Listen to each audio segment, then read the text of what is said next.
앞에서 보았던 세 가지 방법, 즉 고정점 반복법, 뉴턴-랩슨법, 할선법은 한 개의 점 또는 두 개의 점을 가정하여 그 점을 시작으로 새로운 해를 반복적으로 찾아가는 그러한 방법입니다. 그래서 이러한 방법들을 오픈 메서드라고 말을 합니다. 이에 비해서 다음에 소개될 두 개의 방법은 클로즈드 메서드라고 하는데, 이는 해를 포함하는 일정한 구간을 정하고 그 구간의 간격을 점점 좁혀가면서 해를 찾는 방법입니다. 찾아가는 과정을 논리적으로 찾아가는 것이므로 여기에서는 그 과정을 설명만 하고 구체적인 예제는 생략하도록 하겠습니다. 이 그래프를 보면 이 그래프가 fx라고 가정했을 때 fx 이퀄 0을 만족하는 해는 x축과 만나는 이 점이 됩니다. 이 점을 찾는 것이 곧 해를 찾는 것이고 방정식을 푸는 것인데, 이 해를 찾기 위해 먼저 두 개의 구간을 정합니다. 정하는 기준은 부호가 서로 반대되는 점입니다. 그림에서처럼 이 점은 약 한 15 정도에서 해가 있는데, 만약 x는 4인 점과 x는 20인 점을 선택했다면 x가 4일 때 fx 값은 양수이고 x가 20일 때 fx 값은 음수이므로 서로 부호가 다릅니다. 이러한 두 개의 구간을 선택을 합니다. 그러면 이 구간 사이에 분명히 하나 이상의 해가 존재하게 될 것입니다. 이분법은 이제 이러한 조건에서 이 구간을 줄여가는데 이 두 값의 중간점, 즉 2분의 1이 되는 점을 선택을 합니다.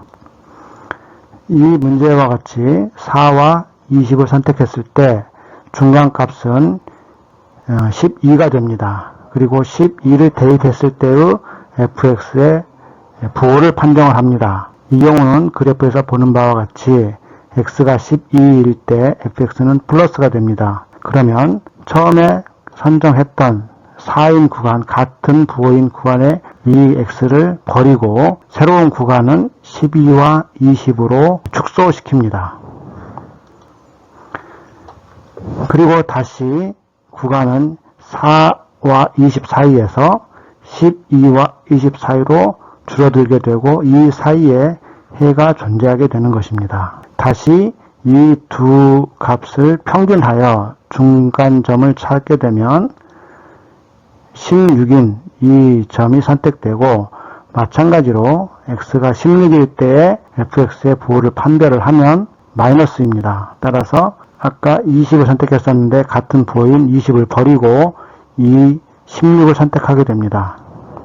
그러면 이제 구간은 12와 16 사이에 해가 존재하게 됩니다. 다시 이 둘의 중간점을 취하고 이 부호를 판별하여 계속해서 이 구간을 좁혀 나가게 되면 어느 순간에는 이 두 구간이 한 개의 점, 해인 구간에서 만나게 되고 그때 만나는 점이 곧 이 방정식의 해가 되는 것입니다.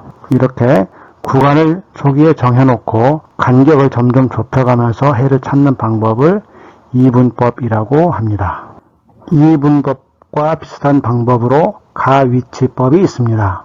가위치법도 해를 포함하여 서로 부호가 다른 x를 두 개를 선택합니다. 두 개의 xl과 xh를 선택하는데, 이분법이 이 두 점의 중간점을 찾아서 이 간격을 줄여가는 방법이라면, 가위치법은 이 두 점을 직선으로 연결하고 직선으로 연결된 직선이 x축과 만나는 이 점을 새로운 x값으로 선정하여 이 구간을 좁혀가는 방법을 반복하는 방법입니다. 이분법이 단순히 구간을 반씩, 절반씩 줄여가면서 해를 찾아가는 방법이라면, 가위치법은 이 두 점을 직선으로, 즉 1차 함수로 줄여가는 방법이기 때문에 이분법보다 훨씬 수렴 속도가 빠른 장점이 있습니다. 이 그림은 특수한 사례로서 이 가위치법을 사용했을 때